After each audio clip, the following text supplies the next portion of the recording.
आप देख रहे हैं जीवन आयुर्वेदा। नमस्कार, और मैं हूं आपके साथ मेघा वर्मा। आज हम आपको लाइफस्टाइल में रिलेशनशिप टिप्स बताएंगे, जिससे कि आप अपने रिलेशनशिप को स्ट्रॉन्ग कर सकते हैं। ये कुछ 4 ऐसी बातें हैं जो आपके रिलेशन को साइलेंट किलर के रूप में खराब करती जा रही हैं।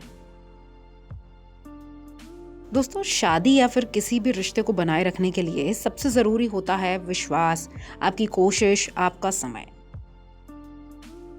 रिश्ते में विश्वास होने के साथ साथ आपको उसे वक्त भी देना पड़ेगा, नहीं तो रिश्ता मजबूत होने की जगह कमज़ोर होता जाएगा।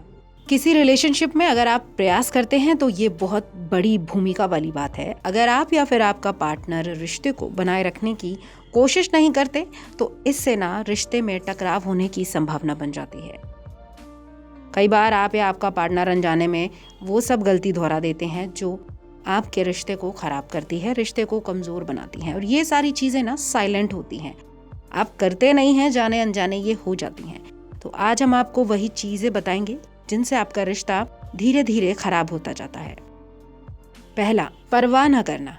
एक रिश्ते में आपका साथी आपसे उम्मीद करता है कि आप उसकी फिक्र करें और एक दूसरे का साथ दें। आप जैसा अपने साथी से उम्मीद करते हैं वैसी ही वो भी आपसे उम्मीद करता है। प्यार के साथ ही केयर और इंसानियत का रिश्ता भी होता है।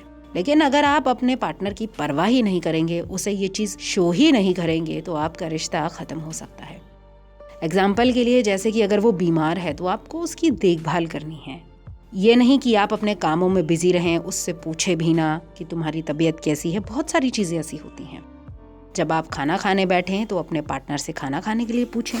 ये बहुत छोटा सा एक पॉइंट है। आप अपने पार्टनर के प्रति केयर दिखाएं, परवाह जरूर दिखाएं। दूसरा, अपनी भावनाएं ना दिखाना। दोस्तों, प्यार को कभी कभी बोलने और बताने की ना जरूरत भी पड़ती है। स्पेशली आजकल के दौर के जो रिलेशनशिप्स हैं उनमें सिर्फ इशारों में बात करके काम नहीं चल पाएगा, या एक दूसरे को दूर से देख के एहसास करके काम नहीं चलता है। आपको बोलना पड़ता है। अगर आप खुद की भावनाओं को अपने पार्टनर को नहीं बता पाते तो इससे दोनों के बीच में गलतफहमी हो जाती है। जब भी मौका मिले, जैसे भी मौका मिले, जहाँ भी आपको लगे, आप अपनी फीलिंग्स अपने पार्टनर को ज़रूर बताएं। इससे उसे भी अच्छा लगेगा और आपका रिश्ता भी इससे मजबूत होगा। तीसरा, बातों को लेकर बैठ जाना। नॉर्मली ये देखा गया है कि जो कपल्स होते हैं उनके बीच में कहासुनी हो जाती है। वैसे ये हर जगह होता है। परिवार में 4 बर्तन होते हैं तो वो खड़क ही जाते हैं। लेकिन अगर आप प्रयास नहीं करेंगे, इस लड़ाई को जल्दी नहीं सुलझाएंगे, तो ये जो छोटी सी कहासुनी है ना, ये बहुत बड़ी हो जाएगी और आपके रिश्ते को खराब कर देगी। अगर आपकी बात उस वक्त नहीं सुलझ सकती तो आप थोड़े समय के बाद कोशिश करें और अपनी बात को, अपना जो पॉइंट है उसे पार्टनर के सामने रखें। उसकी किसी भी बात को आप लेकर मत बैठें और बार बार आप इस चीज़ को कभी दोहराएं ना। चौथा, गलतियां दोहराना। जब बचपन में बच्चे गलती करते हैं तो माँ बाप कहते हैं कि अगर आप एक बार गलती करते हो तो वो माफ़ कर दी जाती है, 2 बार करते हो तो वो आपकी जानबूझ के करी हुई गलती होती है, तो उसे माफ़ करना थोड़ा मुश्किल रहता है। तो बड़े होने पर रिलेशनशिप में भी यही चीज़ आती है।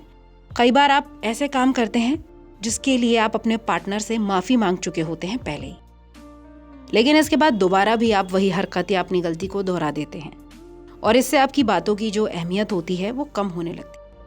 जैसे कि आजकल एक बहुत फेमस वर्ड है, जो कुछ भी हो तुरंत बोल देते हैं, सॉरी, आई एम सॉरी। लेकिन यहाँ ज़रूरत है कि आप उस सॉरी के इम्पोर्टेंस को समझें। ये नहीं आपने कुछ करा, सॉरी। एक बार करी हुई गलती को आप कभी भी ना दोहराएं और कोशिश करें, आप किसी रिलेशनशिप में हैं, किसी के साथ आप कमिटेड हैं, तो आप छोटी मोटी गलतियां नज़रअंदाज कर देता है बंदा। लेकिन अगर यही नज़रअंदाज करने की आदत आपकी बनती चली गई ना, तो रिलेशनशिप खराब हो जाता है। तो मुझे लगता है ये कुछ बेसिक से टिप्स थे। अगर आपके रिलेशनशिप में इनसे जुड़ी कोई भी प्रॉब्लम आ रही है तो आप इस बात को सुनकर उन्हें सुलझाने की कोशिश ज़रूर करें। नमस्कार।